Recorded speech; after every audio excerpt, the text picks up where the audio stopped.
सोचिए, अगर इंसानों की दुनिया में स्वर्ग और नर्क सच में होते तो वहां जाने का फैसला आपके कर्म नहीं, आपकी समझ करती।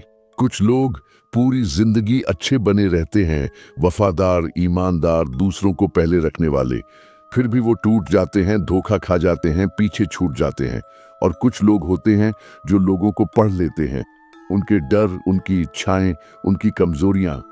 वो नियम नहीं मानते, वो नियम समझते हैं और खेल जीत जाते हैं। सुनने में ये गलत लगेगा, शायद पागलपन भी, लेकिन इतिहास गवाह है, सत्ता हो या आकर्षण, दुनिया उन लोगों की तरफ झुकती है जो इंसानी स्वभाव की सच्चाई को देख पाते हैं, न कि सिर्फ वो जो सही बनने की कोशिश करते रहते हैं।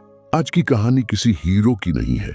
ये कहानी है एक ऐसे इंसान की जिसने अच्छाई पर भरोसा किया, फिर दुनिया ने उसका भरोसा तोड़ दिया, और फिर उसने फैसला किया अब वो दुनिया को वैसा नहीं देखेगा जैसी उसे सिखाई गई थी, बल्कि वैसा जैसी वो सच में है। और यहीं से शुरू होती है वो सोच जिसे लोग खतरनाक कहते हैं। फ्लोरेंस की सुबहें ऊपर से जितनी खूबसूरत दिखती थीं, अंदर से उतनी ही खतरनाक होती थीं। सड़कों पर कला, संगीत और हंसी दिखाई देती थी, लेकिन हर मुस्कान के पीछे राजनीति, हर हाथ मिलाने के पीछे कोई सौदा छिपा होता था।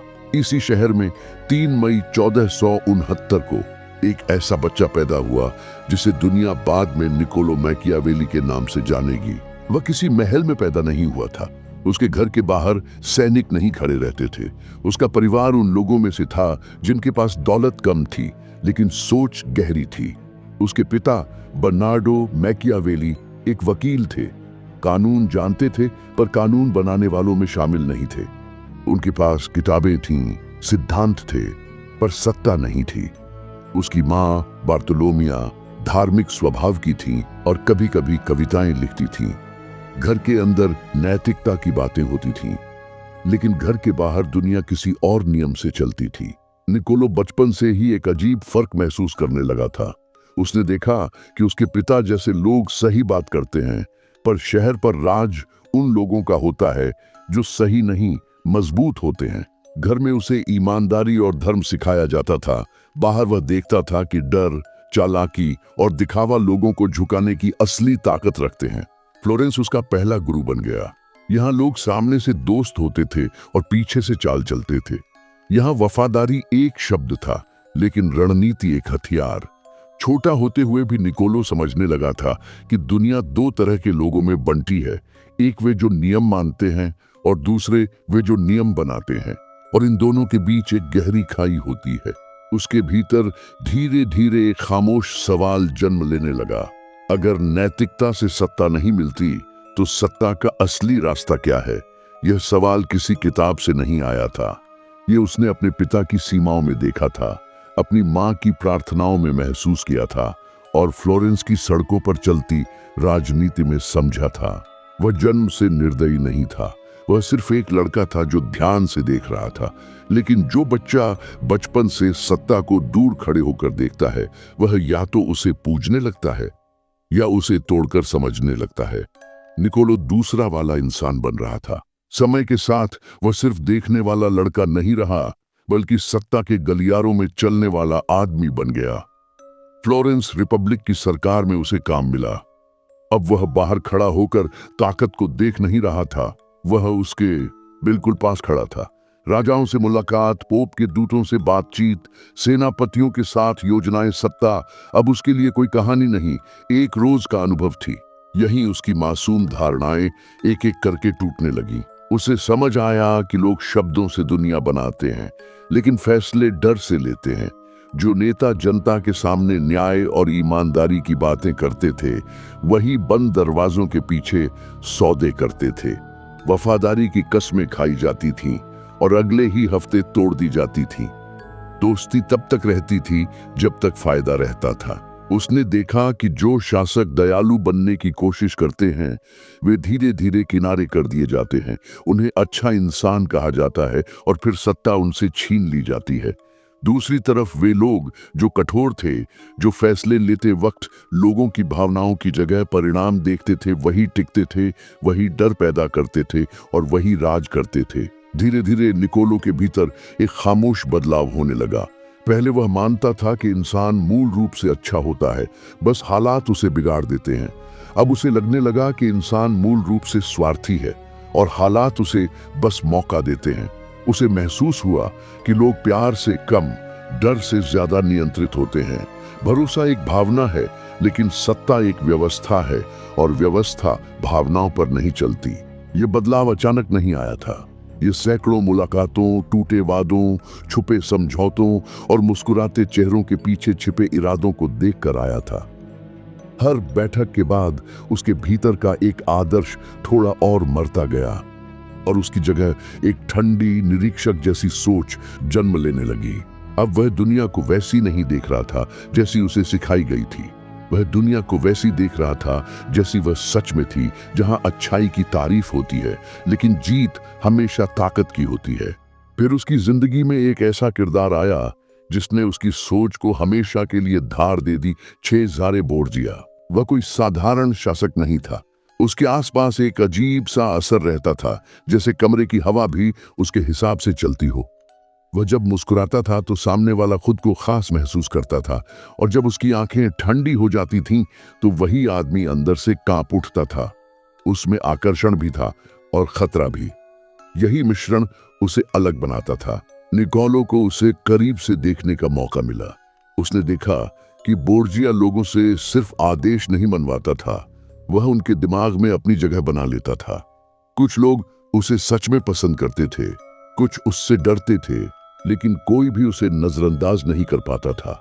उसकी मौजूदगी ही एक तरह का दबाव थी। बोर्जिया लोगों के साथ खेल नहीं खेलता था, वह उनके डर और इच्छाओं को समझता था। जब जरूरत होती वह नरमी दिखाता, जब जरूरत होती वह बेरहमी से फैसला लेता। और सबसे खतरनाक बात यह थी कि उसके ये दोनों रूप नकली नहीं लगते थे। लोग कंफ्यूज रहते थे, क्या वह हमारा रक्षक है या खतरा, और यही अनिश्चितता उसे मजबूत बनाती थी। निकोलो ने यहाँ एक गहरा पैटर्न पहचाना।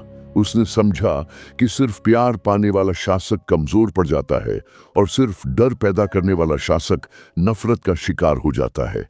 लेकिन जो इंसान प्यार और डर दोनों को संतुलित कर लेता है, वही लोगों के दिल और दिमाग दोनों पर कब्जा कर लेता है।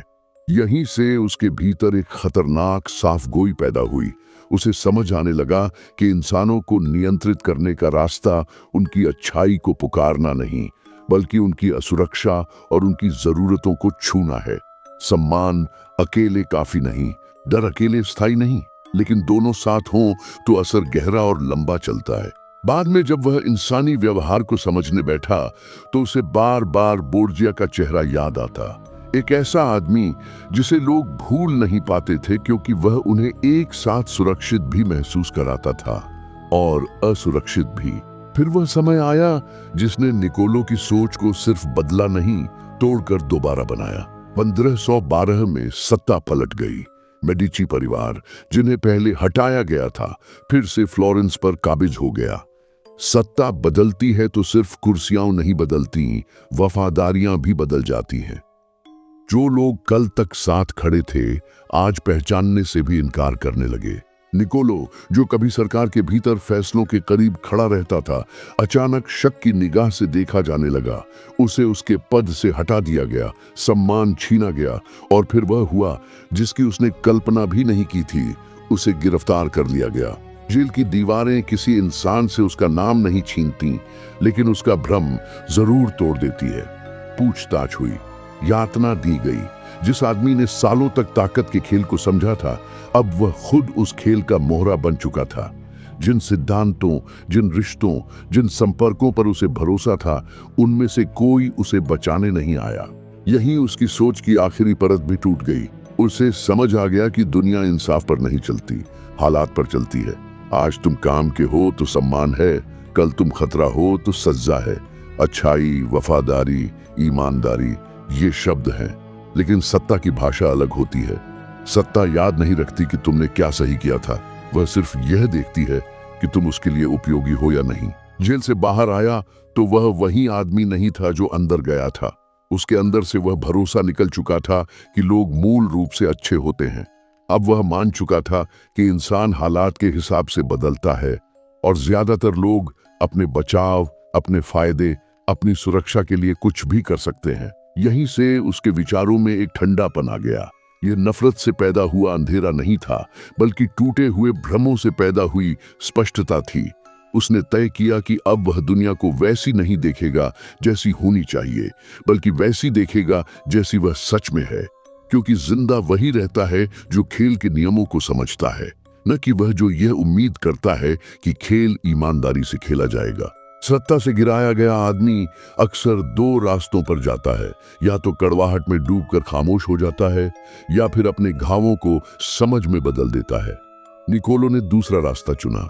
उसे शहर से दूर एक छोटे से गांव में भेज दिया गया। राजनीतिक जीवन खत्म माना गया। अब न दरबार थे, न दूतावास, न गुप्त बैठकें। दिन खेतों, देहाती शोर और साधारण लोगों के बीच बीतते थे। ऊपर से यह निर्वासन था, लेकिन अंदर ही अंदर यह उसके लिए निरीक्षण की नई प्रयोगशाला बन गया। दिन में वह आम लोगों से मिलता, उनकी छोटी छोटी चिंताओं को सुनता। रात में वह पुराने कपड़े बदलकर अपने अध्ययन कक्ष में बैठता, जैसे किसी अदृश्य दरबार में प्रवेश कर रहा हो। वहां मोमबत्ती की रोशनी में वह अपने दिमाग में जमा किए गए सालों के अनुभवों को शब्द देने लगा। ये किताब कल्पनाओं से नहीं, टूटे हुए भरोसे, देखी हुई साजिशों और सत्ता की असल चालों से बन रही थी। वह किसी आदर्श, दयालु, नैतिक राजा की तस्वीर नहीं बना रहा था। वह यह नहीं लिख रहा था कि शासक को कैसा होना चाहिए। वह लिख रहा था कि शासक को कैसा होना पड़ता है अगर उसे टिकना है। उसके लिए सत्ता कोई नैतिक परीक्षा नहीं थी, बल्कि अस्तित्व की लड़ाई थी। द प्रिंस दरअसल एक आईना था, कठोर, ठंडा और असुविधाजनक। उसमें इंसान की कमजोरियां छिपाई नहीं गई थीं, उन्हें स्वीकार किया गया था। उसमें यह मानकर चला गया था कि लोग बदलते हैं, डरते हैं, लालची होते हैं और मौके के हिसाब से वफादारी बदलते हैं। इसलिए जो व्यक्ति सत्ता चाहता है, उसे पहले यह भ्रम छोड़ना होगा कि दुनिया न्याय से चलती है। उस गांव की खामोशी में बैठा निकोलो अब हारने वाला अधिकारी नहीं रहा था। वह एक ऐसा आदमी बन चुका था जिसने खेल हार कर उसके नियम लिख दिए थे। द प्रिंस बदले की किताब नहीं थी, बल्कि स्पष्टता की किताब थी। एक ऐसी स्पष्टता जो सुकून नहीं देती, लेकिन सच्चाई से भागने भी नहीं देती। कहानी यहीं खत्म होती है, लेकिन सवाल यहीं से शुरू होते हैं। दुनिया हमेशा वैसी नहीं होगी जैसी आपको बचपन में सिखाई गई थी। लोग हमेशा वैसा नहीं करेंगे जैसा वो कहते हैं। और अट्रैक्शन, पावर, रिस्पेक्ट, ये सब सिर्फ अच्छे इरादों से नहीं मिलते, बल्कि ह्यूमन नेचर को समझने से मिलते हैं। लेकिन याद रखो, समझ और शोषण में फर्क होता है। जागरूक इंसान खेल को समझता है, कमजोर इंसान खेल में खो जाता है। अगर तुमने आज की कहानी से ये सीखा कि अंधा भरोसा नहीं, बल्कि साफ नजर जरूरी है, तो ये कहानी सफल हुई।